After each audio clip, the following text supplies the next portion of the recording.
everybody. It's Debbie Cowan here at Prime Lending, and I'm with my buddy Debbie Hart, who also is a big part of our team here in Ocala. And I thought it'd be a really cool thing today to kind of introduce Debbie to those of you who don't know her. But I mean, goodness, I think everybody in town probably does. You've been here how long, Debbie? Since 1992. Wow. So where did you come from again? Jamestown, New York. Okay. And how did Snow country. Snow country. Yeah, I bet you're glad you're not there now, huh? Very glad. Yeah, I think we were just talking about the weather, that we're expecting a really cold Christmas this year. However, we just had to turn the air on because it got a little warm. So here you go. But it's been one of my biggest desires to get Debbie and I together to introduce you, to let you guys know that we are a team here in Ocala. It's not just a one-person show. Prime Lending is a very big company, and Debbie, along with Cynthia Birchie over in the Villages, we are out there in the community. We are definitely wanting to make sure everybody knows that we are local. We are here. We are ready to help serve the community and, of course, serve all the buyers and the agents and our referral partners. But more importantly, right now, today is all about Debbie Hart. So, Debbie, tell me when did you get into the business? 2002. 2002. And who did you start with? Chase. You did. And how long were you with them? 10 years. Okay. So you were there, through the crash? Oh, yes. Tell me about that. How did that happen? How was that here? You were here in Ocala? I was here in Ocala. Gotcha. My mom started with Fleet Bank in 1992 in Ocala. My gosh, I remember Fleet. She transplanted from Western New York State. Okay. Got busy getting to know people in Ocala. Mm-hmm. We are definitely a great, good old boy town. Yes, we are. We love to stay local. And it was interesting becoming transplants, true transplants. We've been here so long. Yeah. When she made the move from Fleet to Chase. Oh, she went to Chase as well. She went there. And when I went through a divorce and came back to Ocala, she followed Mom. Why don't you do home loans? And I went, do what? I see you work a lot of hours. Yeah. Yep. So I said, let's try it. So I started marketing, getting to know the real estate agents. Now, were you an originator? I started just as kind of a part-time assistant to her, just running around. She had no time to get away from her phone. Well, you're good at that. Okay. And then the branch manager offered me an originator job, and I had never done it before. Oh, wow. So you started when? Actually originating? In 2003. Oh, okay. So just like a year like later. Within that year, they're like, we want you to come on our team. We want you guys to be loan officer partners. Mm-hmm. Go. What did you see in Ocala? Because was I here in 2002? I don't think. No, I was in St. Pete then. So what was going on in the market back then? We, right before the crash, had a ton of business because we were Chase. Yep. We had a ton of business coming in from California. Really? We were doing home equities and cash out refinances in California. And that money was coming here. Because wasn't that when California had a big crash? Yes. And their appreciation had tanked. And they were all moving here. I do remember that. And the big thing I was watching is people were feeding those mortgages. Mm-hmm. The rents weren't keeping up in California with what they had to feed those properties. So they were all looking to invest here. So we got into a heavy investor market here. I was watching Gainesville go from 3% a year increases to 24 and 26% a year. Wow. Purchase price increases. Okay. I watched Ocala go from about 2% a year consistent to 12 to 12 and 12 to 14. Yeah. Literally, I could do the math. I remember that too. I could remember literally when I was with APCO Mortgage back in the day. I had an office here over in Silver Springs Boulevard, and I can remember the originators in there saying the same thing about a lot of people from California. Yep. Isn't it funny that this go around, after the pandemic and everything, I'm not seeing a lot of California people, but I'm seeing them from every other state. Every other state. You pick a state, I'm now seeing them. Yep. It's not one state heavy anymore. Yeah. Back then it was one state heavy And even South Florida was coming up to Central Florida. Yeah. Right now, they're from everywhere. Every People are state, coming to I mean, Florida. it is insane where, and they're still, I mean, their markets, from what I'm seeing, their markets are doing pretty well too, as far as what we were experiencing. So Absolutely. but there's still, they're still coming here. So when did you actually leave Chase? Right after the crash? Right after the crash. Mm-hmm. As the crash was happening, it was kind of quit or get fired. There was no volume. Yeah. We went from producing multiple millions a month as a loan officer team. My mom was a few years to retirement, and we took a hard look at each other and said, look, you stay in, hold out the next couple years. I'll jump and go do something else. I can jump back in later. And it had never recovered in that few-year window to the point where she could even stick. She just took early retirement. She did. And she's been happily retired. Yeah, I don't think she's regretting that. So what did you do after the crash? I mean, when you got out of Chase, what were you? I decided to play restaurant again. I was a server bartender for many years. That's how everybody knows you. I opened Longhorns in 1992 as part of their original service staff on 17th Street. Got it. So because I think when I first met you, Debbie, we met right when we were transitioning to come over to Prime Lending. Yes. And you were with, at that time, I think the credit union? No, BBVA actually. BBVA, that's right. That was interesting. So one cool fact for today is Debbie and I will be celebrating our 5th year anniversary with Prime Lending in January. Love it here. We do. And I think that was probably the best move that I know it was for me. Best move I've ever made. Yeah. And 5 years in Ocala. I think we're one of the very few companies outside the big players like Bank of America, Chase's, and like that have stuck it through for this long. Any new company coming into the area, they haven't been here 5 years. So we're, not only are we 5 years, in, but between the two of us, I think we talked about it one day. We have like 50 some years of experience. Yes. So, and it, as important as good services and great products, and the culture that we have here at Prime Lending, because that's the other thing I really wanted to talk about, because in a market that we know right now is potentially going to soften a little bit. And has for the last couple of months, Prime Lending is investing so much in recruiting right now. Yes. And that is a lot of companies out there recruiting, but it is always amazing to me when a company stands by their people and says, you know what, we're in it for the long haul. Yes. But we know so many people in our little community here that I think if we had an opportunity to really have a chance to tell them about how great a company that we work for, I think they would certainly consider, at least talking to us. Yes. And I know that when you came on board and when I came on board, it was all about culture. Yes. It was about not just the technology that we have, which I think is second to none, and also the fact that we have just a culture of people who really stand by the motto, one team, one purpose. Yes.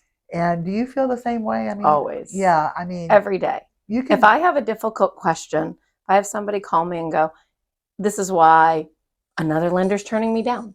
Mm-hmm. I can look it up or have an answer in 5 to 10 minutes. Yep. It doesn't take days. And I need that in this market. You do need it. And not only that, but I mean, I think everyone is committed and devoted to one more loan. Yes. That whole mentality that whether it's an underwriter or an operations person or, our regional manager, it doesn't matter. We could call up to, our VP of sales and get an answer because they're all committed to the origination and to the sales team. Absolutely. And I think they realize that, without a great sales team, a great sales organization, I mean, we're the ones that are bringing in the revenue.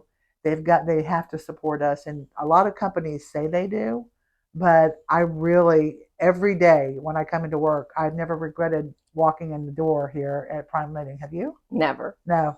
I love when I get an email that the underwriter has picked up my file. Yes. I know that file's coming out of underwriting. I don't have to guess. And what kind of an email do you get? Because I'll tell you what kind I get after you tell me what kind you get when they pick up that file. As far as, Do you get an email thanking you? yes. I mean, that's just, I mean, that to me, I mean, I've worked for other companies and I've never received an email from an underwriter thanking me for my file. No, you're right. I never have either. And every time I get it, it just puts a smile on my face. I'm like, I think I mean, they just so appreciate what we do. And so when you have a corporate culture, whether it's big company, small company, it doesn't really matter, but the culture is such an intricate part of why people stay where they stay, yes, and why they want to stay where they stay.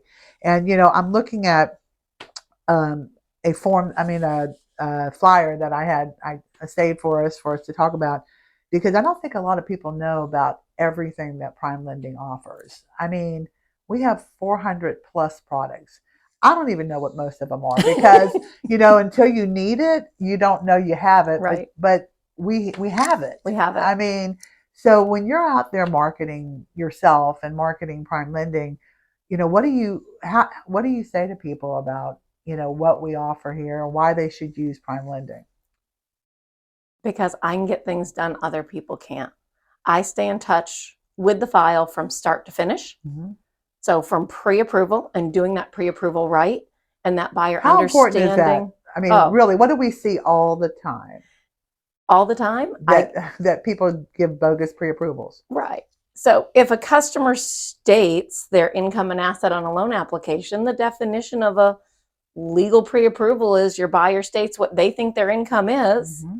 And if I don't pick up the phone and have a conversation with that buyer, do you really work 40 hours a week? Is this a salary? What is this? If I don't understand that as a loan officer, then I would be issuing a bad pre-approval. Yep. And I refuse to do that. Yep. Yep. I'm going to have a conversation with that buyer who did that application online. I'm going to know that it's right. I'm going to know the numbers they inputted were right. Yep. So when we go to underwriting, we have a nice clean approval and we sail to closing. And that's the key too. I mean, as technology continues to enhance how we do our job, the reality of it is it's still an experienced loan officer getting that loan to the table. When I have that first goal call with my customer referred from a real estate agent or a local friend, it's a goal. Yep. What's your goal? What is your payment goal? What is your cash out of pocket goal? Right. And when I get that application, I call you to confirm we're meeting these goals. Yep. Not here's a $600,000 pre-approval because I can get you there. Does this match your payment needs? Yeah. And it's funny because I was telling this to a group of agents the other day, and what a lot of people, because if you asked me to change the oil in my car, I would have zero. I wouldn't even know where the oil cap was, much less know what to do and how to do it. And I think sometimes when we're in a very, very important role with people's largest asset. Yes. So I think that sometimes when you have an originator who may not have the experience level, or been through the good times, the bad times, I think a lot of times people don't realize how important that originator that they've chosen is. It truly is. When I ask buyers questions and say, hey, did your loan officer ask you about the hours per week or salary, whatever the conversation is? The loan officer never asked. Right. The loan officer never asked their cash out of pocket goals. The buyer thinks it's 5% down, and that's all their cash. It's setting that buyer up for a bad experience, right, all the way around. And to our referral partners who are banking on the fact that if we give them a pre-approval, that loan's going to get to closing. Absolutely. And the one thing I can say, with all confidence, is that experience matters more than product, more than rates, more than anything. Because if you have an experienced originator and you have a referral partner that you've been working with that trusts you, they know that when they send that buyer to you, that you're going to ask the right questions. Yes. That buyer, I mean, I can't tell you how many times I say to a buyer, I'll see you at the closing. Yes. Because they know they can, I mean, after all the years that we've been doing this, and we see a lot of things, every day I learn something new. Every day, which is what makes my job exciting. Everyone's different. Everyone's different. But at the end of the day, I also know what questions to ask. I had a client yesterday that gets paid $500 a day to drive a celebrity bus, and hasn't been doing it for 2 years, and thought, okay, well, I may not be able to do this. And I was able to, go through and talk to someone as an underwriter, and they told me exactly how to structure it. It's the first time I've ever had it work, because I would have said prior to that, need 2 years consistent showing, how you get paid. Right. And if they had called someone else, they may not have been able to go into contract yesterday. The important thing is to have those right people on your team to go, hey, how can I make this work? Yep. Is there an opportunity here to think outside the box? Yep. Document something based on this person's unique situation, because everybody's so different. Everybody is, and we have to, especially in an ever-changing market, I mean, we have to develop products that are going to make home ownership, available to people, because maybe the rates aren't going to go down as low as they were. So maybe we have to go with longer term mortgages. Nobody knows. Maybe we have to do there's no crystal ball telling us how this is all going to pan out in the next 2 years. But what we do know, and what we can always go to the bank with, is that people have to live in a house. Yes. So that the mortgages will continue. The good news for the agents is that people will still be buying and selling houses. So yes, we are in a great profession that will never stop, because you have to have a place to live. So that gives us a lot of opportunity. But we have to be, we have to be able to create programs and products that will allow people to still, sorry about that, that we still have to be able to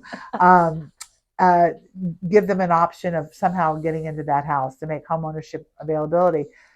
To that point, I will say that I am so lucky to have Debbie in our office, because she is the person that has the best experience, the best knowledge, my go-to every time I have a question when it comes to bond programs. That you've been involved with SHIP and bond. I know a lot of things are happening with the SHIP program right now, but just the bond programs itself. I mean, you want to talk a little bit about those? The down payment assistance, the bond programs, people are Googling all the time, where do I get some money for closing? How do I do this? The first thing people call me with all sorts of misinformation on what a down payment assistance program is. And there's no way to Google how to qualify. Right. That's getting to us, getting a full loan application, and us going, okay, you qualify for $10,000 of down payment assistance with bond. Here's how it's going to work. Or, hey, Marion County SHIP, or Citrus County, or Hillsborough County, or whatever county you might be in. All the county programs are different, right? Different dollars. Yep. And each program has a slightly different rule. So if I put a buyer in a 3% down conventional loan, it doesn't mean they need 3% down. It's a whole different equation. There's no way to Google the answer to their cash out of pocket. And that's funny, because if I have to say the first or the main question, most common question I get from every first-time home buyer is, how much money do I need for closing? And I'm a first-time buyer, so I want to use the first-time home buyer programs. What a lot of people don't realize is, even with even with down payment assistance programs, like Hometown Heroes. Hometown Heroes. Great program. Which is a great program. We close them. We're so thankful that we live in Florida, because does anybody else offer that program? The Hometown Heroes, the way this is structured now. Yeah. There are other states with other programs. Right. But not as good as Hometown Heroes. Right. So what they don't understand is it may not always cover every penny they're going to need for closing. And that is the common misperception. So the one thing to know about cash out of pocket on a down payment assistance is there's going to be some. Yep. There's going to be some skin in the game. Your earnest money with a contract to bind your contract so the seller will accept it. The appraisal, the home inspections. These are fees out of the buyer's pocket that most of your down payment assistance programs will not let me refund to the borrower at closing, no matter how we structure the deal, no matter what the seller is willing to pay for the buyer, no matter how big the down payment assistance is. So there's always going to be some money out of pocket. Now, if someone uses down payment assistance on any of the programs that are available, can the seller also contribute? Absolutely. Okay. So there is a good opportunity that if they work it right, they could legitimately come out with no money into the situation, other than their basic fees, right, like appraisal, earnest money with the contract, home inspections. But if the seller's paying for those, can we? The down payment assistance programs won't let me refund it. Gotcha. So okay. It's got to come out of the buyer's pocket. Right. I can't put it back in the buyer's pocket. Okay. So one great little trick I found is if the buyer's putting money out of pocket and we've got some seller money on the table, we might be able to get that buyer a home warranty at closing. Gotcha. That we slide in at the end with the title company to use up that money they put out of pocket. Or they can do a principal curtailment or a principal reduction. Definitely principal reduction. 1,000? Is it 1,000? Up to 1,000 on Hometown Heroes. All the programs are a little bit different. Okay. Okay. And if you were talking to, if you had a buyer that was a first-time home buyer, let's just say, a non-veteran, and they literally qualified for some bond assistance, and but they had their own money as well, and let's just say they didn't really need the down payment assistance. What would you recommend that they still use it? We would weigh that out. You're going to have some things that you're going to want to look at side by side on a comparison. So if this customer already has their own 5%, then where can we negotiate the contract to use the down payment assistance? Or could the down payment assistance be a little higher interest rate and they choose not to go there? Because there's going to be a different kind of where I was cost to going everything. With that. It comes down to rate and long-term goals. So say the buyer got their own money and down payment assistance, and they find a house that literally needs no work. Well, now we know they don't need a whole lot of money in the bank after they close for home repairs. Right. But on the other hand, what if you find a house that needs some TLC later? They want to keep their money in the bank. That little higher rate for the down payment assistance program now becomes worth it because they keep their money in the bank. So tell the folks out there who may not understand what the down payment assistance really is. It about a second mortgage. So it's a second mortgage tied to the home in public records. Most of your down payment assistance is 0% interest. Not all. Some do have interest. Right. Some are forgivable. Some are not. Which ones are not? Hometown Heroes is not forgivable. Right. That's why I wanted you to bring that up. Because it's a pay it forward program. So the time you live in your home, it's 0 interest. So you sell this home in 5 years. That's kind of a national average. That money is now going to go back in the pool for the next first-time buyer. Because the money will run out. The money can run out. So that's what I wanted people to understand, is that it's not a ongoing. The money has to replenish itself. Right. So as you call it, a pay it forward program. So what is a program that maybe would be forgivable? SHIP. Well, most of your SHIPs, depending on your county, is forgivable after typically 10, 15, or 30 years of being in the home as a primary residence. Most down payment assistance, if you ever move out of the home, you have to pay it off. Yep. So if you're that first-time buyer that wants to buy this house and this is going to be an investment property one day, you better plan to pay that assistance off, because when you move out, your agreement was you're going to pay off that assistance when you don't live there. Right. For the forgivables, if it's forgivable after 15 years, and you sell it after 15, that whole equity and profit is yours. Yeah. And it could be a rental or something else after that forgiveness period. Most forgiveness periods with your bond products come down to income. Every county is going to have a different income limit. Yeah. And you have to be under a certain income to qualify for the forgivables. Right. And then the other, to that point, with down payment assistance, not everybody qualifies. And the reason why is because of income requirements. Correct. Yeah, income and credit requirements. And sometimes it's the person on my loan. Sometimes it's household income. So the purpose behind first-time home buyer programs with down payment assistance, where the the household income is included, there is a specific reason why they put cap and limitations on that income. Correct. Correct. Because the funding would run out. Right. So we have to target the right population who needs it. So population making earning under 80% of a HUD median income for a county? Is it more need than somebody at 100% or somebody at 150? And it's funny because there are a lot of folks that, you know, even and especially Hometown Heroes, that fit the profession that it's designed to help with first time first responders in the medical profession. However, they tend to make a lot of money too. So sometimes that, you know, can hurt there, but there are so many other opportunities that we have for those kind of folks if they are short on funds. You know, if they don't fit necessarily. So I don't want people to think that, well, gee, if I don't qualify because of, you know, the income requirements. I mean, we have so many different, you know, options, gift money from family members. But back to qualifying, the important thing is let's get a pay stub. Yep. Let's get a W-2, especially for Hometown Heroes. Let's make sure you're working full-time in the profession that qualifies, and let's do it right up front. Yeah. Because if I qualify you for $15,000 a down payment assistance, and you start working part-time, we have a problem. Right. So it's me and you having that right conversation with the buyer, going, don't slack off. Right. You're full-time, and this is part of your requirement. Yep. And up till the day of closing, you've got to work this 40 hours. Full 40. There's no, like, the money will leave if we verify employment at the end. But it's right conversation with the buyer. The buyer knowing you don't get to change jobs right now. These things aren't happening. What percentage do you think, I mean, and to kind of go back one more time to Hometown Heroes is, thank you. Those darn products, they're just running away. One of the programs that I think you are doing a lot of right now are the VA Hometown Heroes. Veteran Hometown Heroes is an amazing program. Tell us why. My veteran, first of all, qualifies for 100% financing, as you know.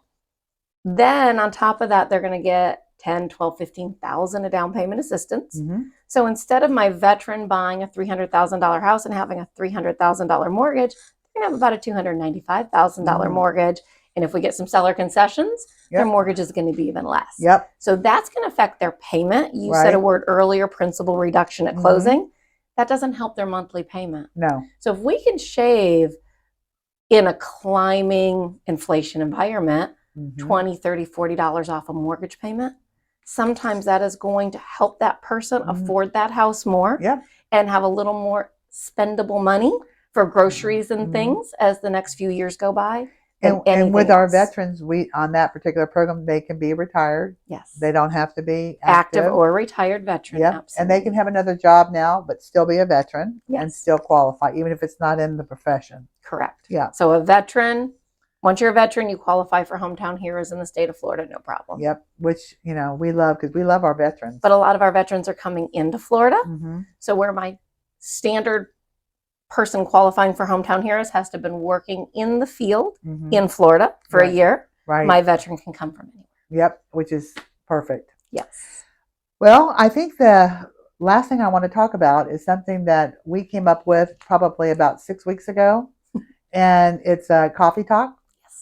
So talk a little bit about what we do. What we do is we invite you into the office for a cup of coffee. It's in a to-go cup, just in case you can't stay long. And the goal is to allow our agents, our friends, to pop in and ask those questions. What's going on in the market? What's going on in the market?